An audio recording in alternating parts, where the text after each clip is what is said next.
longo da história humana, observei um padrão que se repete com precisão matemática. Quando um país ou uma família gasta consistentemente mais do que produz, eventualmente chegamos a um ponto onde as consequências se tornam inevitáveis. É uma lei fundamental da economia, tão confiável quanto a lei da gravidade. Na Bridgewater, chamamos isso de momento de reequilíbrio forçado, e o Brasil está agora navegando exatamente nessas águas turbulentas. Para entender onde o Brasil está hoje, preciso te contar sobre um padrão que documentei em dezenas de países ao longo dos últimos 500 anos. Imagine uma família que ganha R$10.000 por mês, mas gasta 12 mil consistentemente. Nos primeiros anos, ela consegue manter esse estilo de vida pegando empréstimos, usando o cartão de crédito, financiando bens. Os credores confiam porque a família tem uma boa casa, tem ativos, tem histórico. Mas existe um momento matemático preciso, onde essa dinâmica muda completamente. Esse momento acontece quando os juros que você paga sobre a dívida começam a crescer mais rápido que sua capacidade de produzir riqueza nova. É exatamente isso que está acontecendo com o Brasil agora. A dívida bruta do governo federal brasileiro atingiu 78,5% do PIB em 2024, mas esse número por si só não conta a história completa. O que importa é a velocidade com que essa dívida está crescendo comparada com a velocidade com que a economia consegue produzir riqueza real. Vou te dar os números exatos que me fizeram perceber que o Brasil cruzou uma linha perigosa. Em 2023, o Brasil pagou aproximadamente 750 bilhões de reais apenas em juros da dívida pública. Para você ter uma perspectiva, isso representa mais de 7% do PIB inteiro do país indo exclusivamente para pagar juros, não para reduzir a dívida principal, apenas para manter os credores satisfeitos. É como se nossa família hipotética de R$10.000 de renda tivesse que pagar R$700 por mês só de juros dos cartões e empréstimos, sem conseguir reduzir o valor principal que deve. Mas aqui está o ponto crítico que a maioria das pessoas não compreende. Quando você está pagando mais de 6% a 7% da sua renda total apenas em juros de dívida, você entrou no que chamo de zona vermelha da insustentabilidade. Estudei esse padrão na Argentina em 2001, na Grécia em 2010, na Venezuela nos anos 2010, e sempre acontece a mesma coisa. A máquina econômica começa a funcionar de forma diferente. A dinâmica muda porque os credores começam a perceber o risco. No caso do Brasil, isso já está acontecendo. O risco país brasileiro, medido pelo CDS de 5 anos, saltou de 150 pontos base em 2020 para mais de 250 pontos base hoje. Isso significa que o mercado internacional está cobrando um prêmio de risco cada vez maior para emprestar dinheiro para o Brasil. É o equivalente ao banco subir a taxa de juros do cartão de crédito da nossa família hipotética quando percebe que ela está próxima do limite. Deixe-me explicar como essa máquina funciona na prática, através de números concretos. Em 1994, logo após o Plano Real, a dívida líquida do setor público brasileiro era de 30% do PIB. Em 2002, havia subido para 60%. Em 2016, estava em 70%. Hoje estamos próximos de 80%. Mas o que realmente importa não é apenas o nível absoluto, é a trajetória combinada com a capacidade de pagamento. A economia brasileira cresceu em média 2,1% ao ano entre 2010 e 2020, enquanto a dívida crescia 8% ao ano no mesmo período. Isso cria uma dinâmica matemática insustentável. É como se nossa família tivesse aumentado a renda 2% ao ano, mas as dívidas tivessem crescido 8% ao ano. Não existe final feliz para essa equação sem um ajuste radical. O que torna a situação brasileira particularmente perigosa é algo que aprendi estudando a crise do México em 1994, da Rússia em 1998, da Argentina em 2001. O Brasil tem uma tripla vulnerabilidade: dívida alta, crescimento baixo e dependência de capital externo. Quando esses três fatores se alinham, criam o que chamamos de tempestade perfeita fiscal. Vou te mostrar como isso funciona na prática. O Brasil precisa refinanciar aproximadamente 1,2 trilhão de reais em títulos públicos por ano. Isso significa que, a cada 12 meses, o governo brasileiro precisa encontrar compradores para 1,2 trilhão de reais em nova dívida, só para rolar a dívida que já existe. É como se nossa família tivesse que renovar um empréstimo de 120 mil reais todo ano, só para não ficar inadimplente. Agora imagine o que acontece se, de repente, os compradores dessa dívida começam a exigir juros mais altos, ou pior ainda, simplesmente param de comprar. Foi exatamente isso que aconteceu na Grécia em 2010.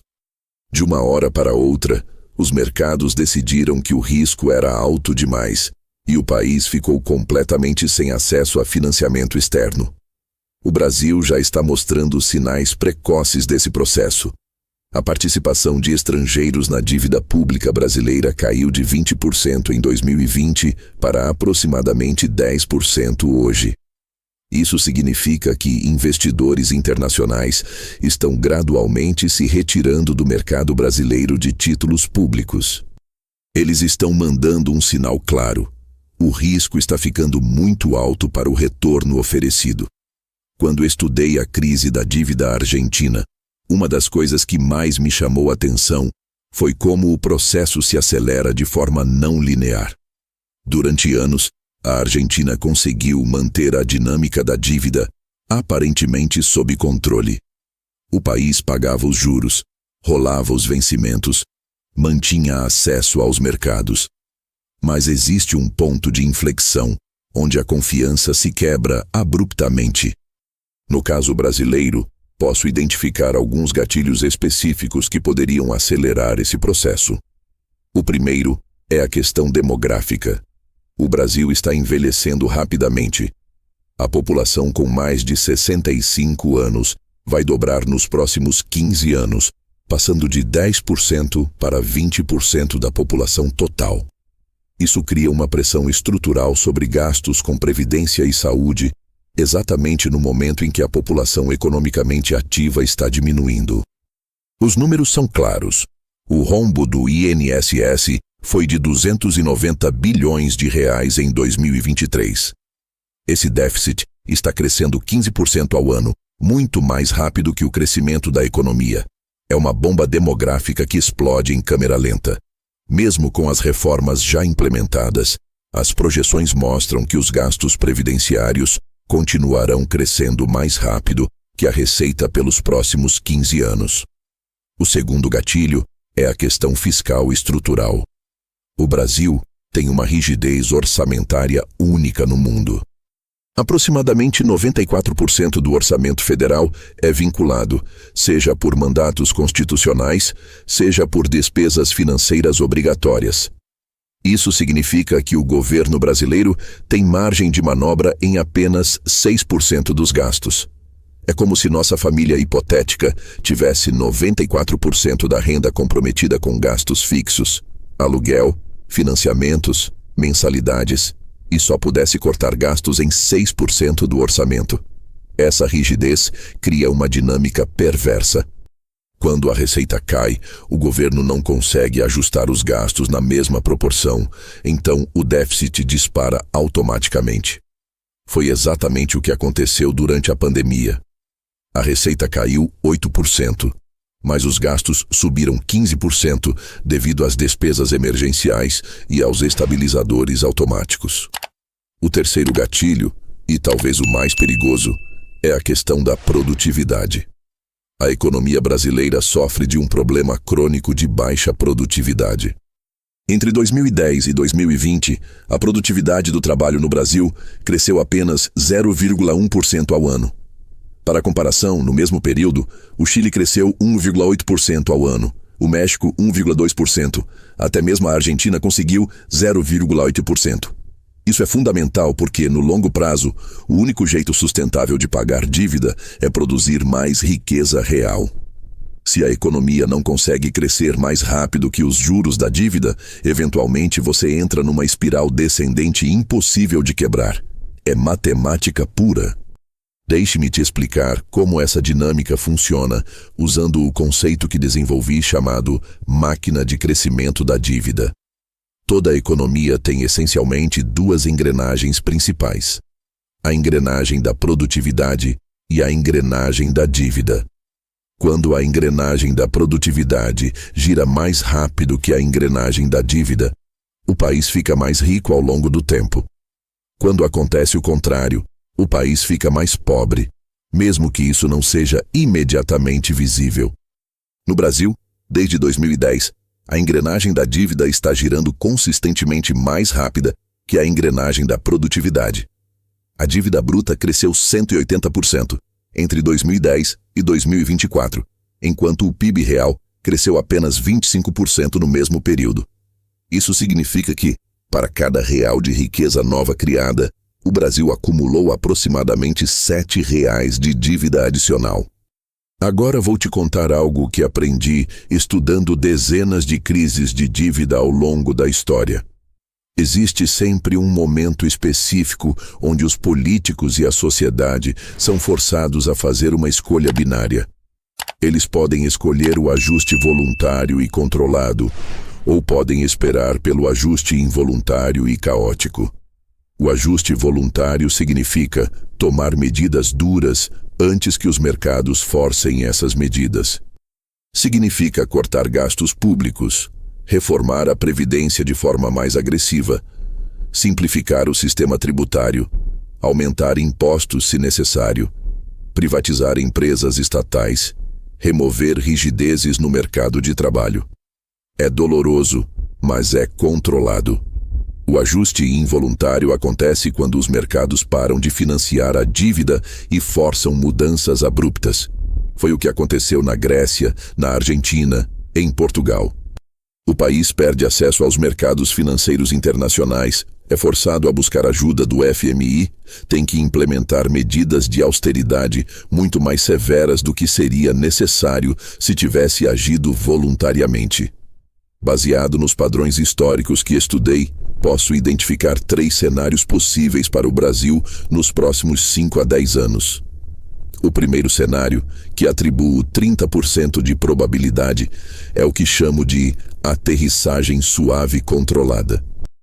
Nesse cenário, o Brasil implementa reformas estruturais significativas nos próximos 2 anos, consegue estabilizar a trajetória da dívida e retorna a um crescimento sustentável de 3% ao ano. Para isso acontecer, seria necessário uma combinação de medidas. Reforma administrativa que reduza os custos da máquina pública em pelo menos 2% do PIB. Nova reforma da Previdência que feche completamente o rombo atuarial. Simplificação tributária que aumente a competitividade e, crucialmente, reformas microeconômicas que aumentem a produtividade.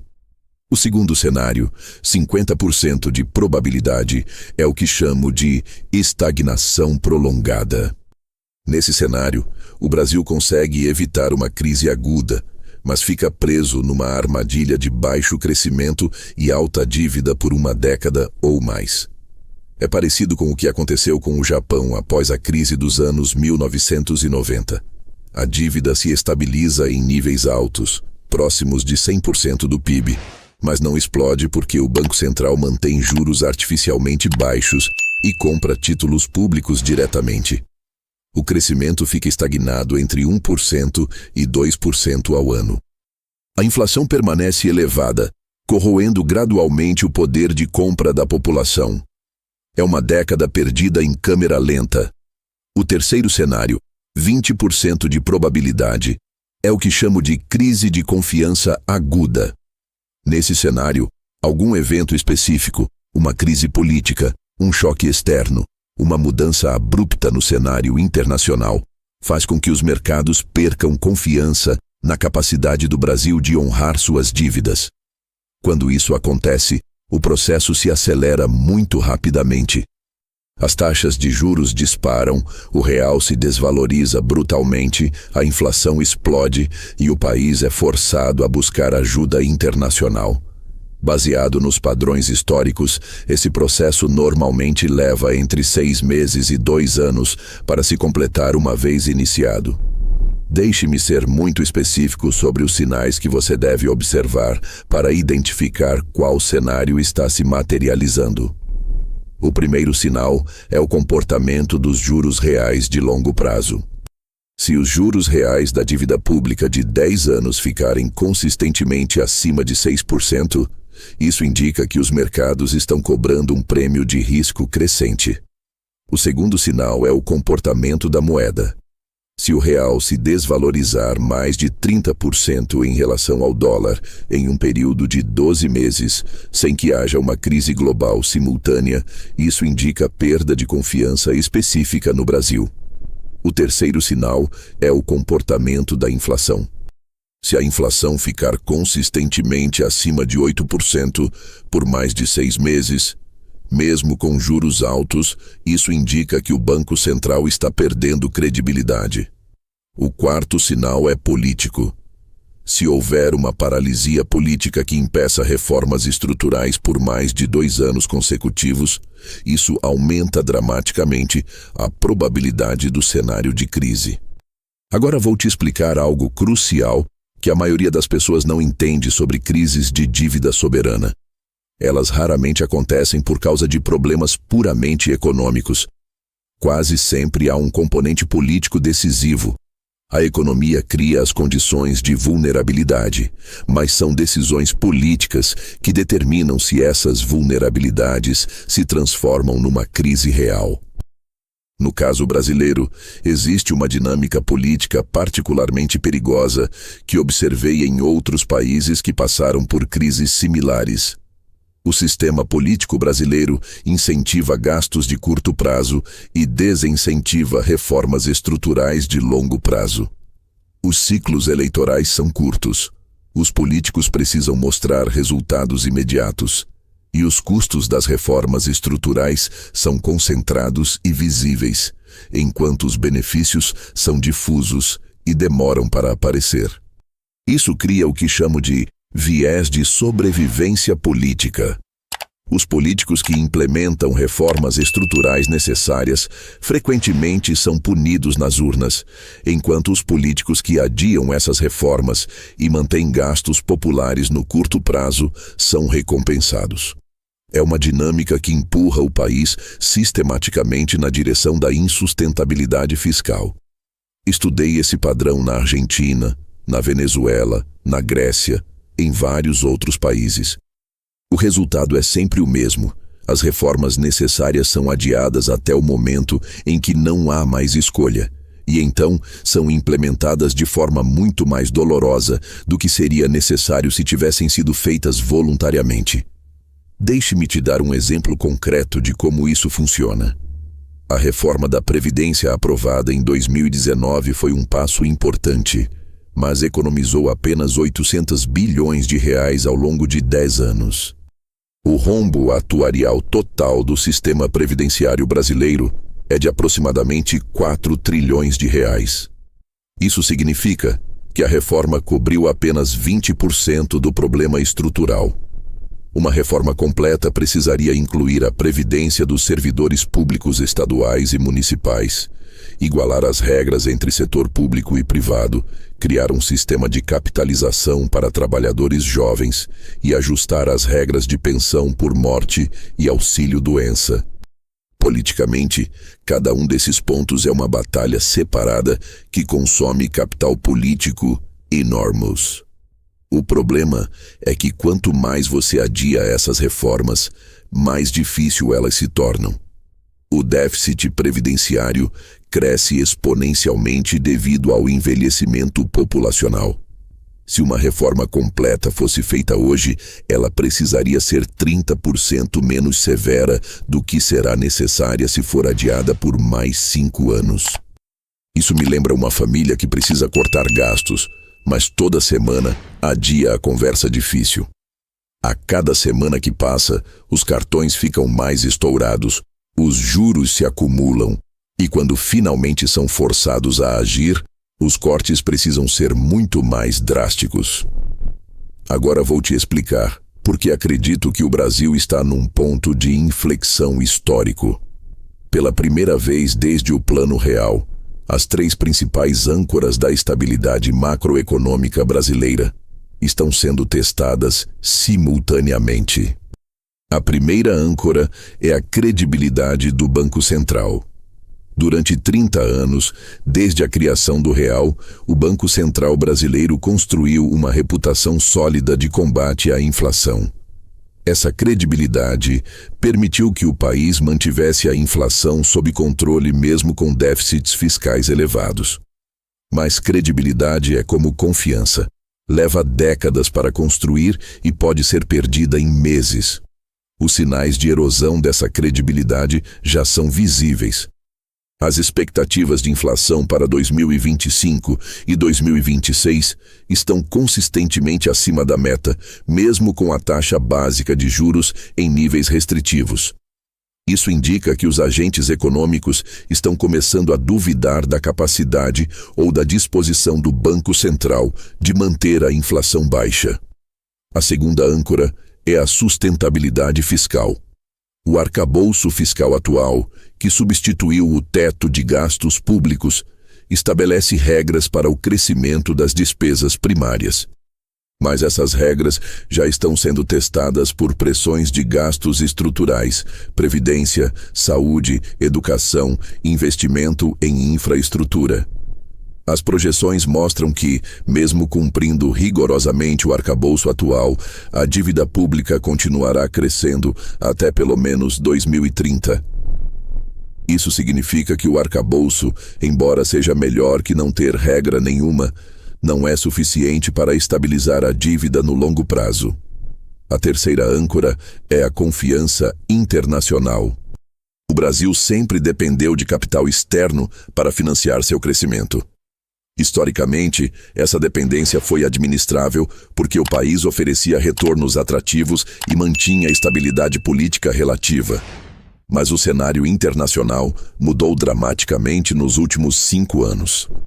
Com os juros americanos em níveis elevados, investidores internacionais têm alternativas muito mais seguras que oferecem retornos similares aos títulos brasileiros. Um investidor pode comprar títulos do Tesouro Americano de 10 anos pagando 4,5% ao ano, sem risco de moeda, sem risco país, sem risco político. Para compensar, os títulos brasileiros precisariam oferecer um prêmio significativo, o que aumenta ainda mais o custo da dívida. Combinando essas 3 pressões, chegamos a uma situação onde o Brasil precisa simultaneamente manter juros altos para controlar a inflação, implementar ajuste fiscal para estabilizar a dívida e competir por capital internacional num ambiente muito mais difícil. Historically, quando um país enfrenta essas 3 pressões ao mesmo tempo, as opções de política econômica se tornam muito limitadas.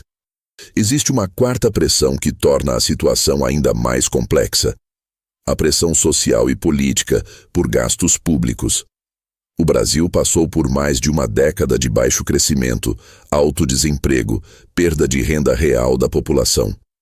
Existe uma demanda legítima por gastos em áreas essenciais como saúde, educação, infraestrutura, programas sociais. O problema é que essas demandas são legítimas e necessárias, mas colidem frontalmente com a necessidade de ajuste fiscal. É um dilema clássico que observei em dezenas de países. Como conciliar necessidades sociais reais com restrições fiscais incontornáveis? A resposta, baseada na experiência histórica, é que não existe solução fácil. Os países que conseguem navegar por essas águas são aqueles que constroem consensos sociais amplos em torno de reformas estruturais que aumentem a produtividade e permitam crescimento sustentável no longo prazo. Deixe-me te dar exemplos concretos de países que enfrentaram dilemas similares e conseguiram superá-los. A Coreia do Sul, nos anos 1990, após a crise asiática, implementou reformas estruturais profundas no sistema financeiro, no mercado de trabalho, na governança corporativa. Foi doloroso no curto prazo, mas permitiu que o país retomasse um crescimento sustentável e se tornasse uma economia desenvolvida. O Chile, a partir dos anos 1980, implementou reformas que incluíram abertura comercial, reforma previdenciária, estabilização macroeconômica, modernização do Estado. O resultado foi 3 décadas de crescimento consistente que transformou o país na economia mais próspera da América Latina. Mais recentemente, o Peru conseguiu estabilizar sua economia após décadas de hiperinflação e instabilidade política, através de reformas estruturais implementadas de forma gradual, mas consistente ao longo de 15 anos. O denominador comum em todos esses casos é que as reformas foram implementadas de forma ampla, coordenada e sustentada ao longo de múltiplos ciclos políticos. Não foram reformas pontuais ou cosméticas, mas transformações estruturais profundas que mudaram o funcionamento fundamental da economia. No caso brasileiro, isso significaria uma agenda de reformas que incluiria pelo menos 5 áreas principais. Primeiro, reforma do Estado que reduza custos, melhore eficiência e elimine sobreposições. Segundo, reforma tributária que simplifique o sistema e melhore competitividade. Terceiro, reforma do mercado de trabalho que aumente flexibilidade sem reduzir proteção social. Quarto, abertura comercial gradual que force ganhos de produtividade. Quinto, modernização da infraestrutura através de parcerias público-privadas. Cada uma dessas reformas enfrentaria resistência política significativa. Mas a alternativa é pior. Se o Brasil não conseguir implementar reformas voluntárias nos próximos anos, eventualmente será forçado a implementar ajustes involuntários muito mais severos. Vou te dar números específicos do que significaria um ajuste involuntário baseado nos padrões históricos. Durante a crise grega, o país foi forçado a cortar gastos públicos em 25% do PIB ao longo de 5 anos. Na Argentina, em 2001, o ajuste foi ainda mais severo. O PIB caiu 20% em 2 anos, o desemprego subiu para 25% e metade da classe média foi empurrada para a pobreza. No Brasil, um ajuste involuntário provavelmente envolveria cortes de gastos da ordem de 10% a 15% do PIB, desvalorização cambial de 50% a 70%, inflação entre 30% e 50% por ano durante o período de ajuste e recessão profunda que poderia durar 3 a 5 anos. Esses números não são especulação. São padrões observados consistentemente em crises de dívida soberana ao longo da história. A magnitude do ajuste é proporcional à magnitude do desequilíbrio acumulado e ao grau de perda de confiança dos mercados. A boa notícia é que o Brasil ainda tem tempo e espaço para escolher o ajuste voluntário.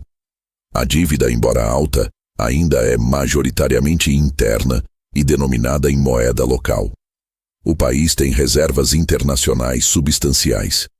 O sistema bancário é sólido. A economia, embora crescendo lentamente, não está em recessão. Mas essa janela de oportunidade não permanecerá aberta indefinidamente. Baseado nos padrões históricos, países em situação similar ao Brasil têm normalmente entre 3 e 5 anos para implementar ajustes voluntários antes que os mercados forcem ajustes involuntários. Deixe-me ser claro sobre o que isso significa na prática. Se o Brasil começar hoje uma agenda séria de reformas estruturais, o país pode evitar uma crise e retomar um crescimento sustentável. Se continuar adiando essas reformas, a probabilidade de uma crise aumenta exponencialmente a cada ano que passa. É como um diagnóstico médico. Quando você detecta um problema precocemente, o tratamento é menos invasivo e mais eficaz. Quando você adia o tratamento, o problema se agrava e eventualmente requer intervenções muito mais drásticas. O Brasil está neste momento de escolha. As próximas eleições em 2026 provavelmente determinarão qual caminho o país escolherá.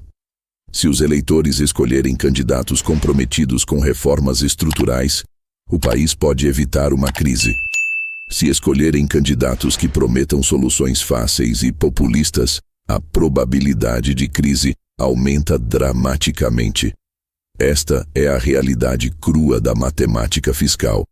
Não importa qual seja sua posição política ou suas preferências ideológicas. Os números são os números. A história é a história. Os padrões são os padrões, e todos apontam na mesma direção.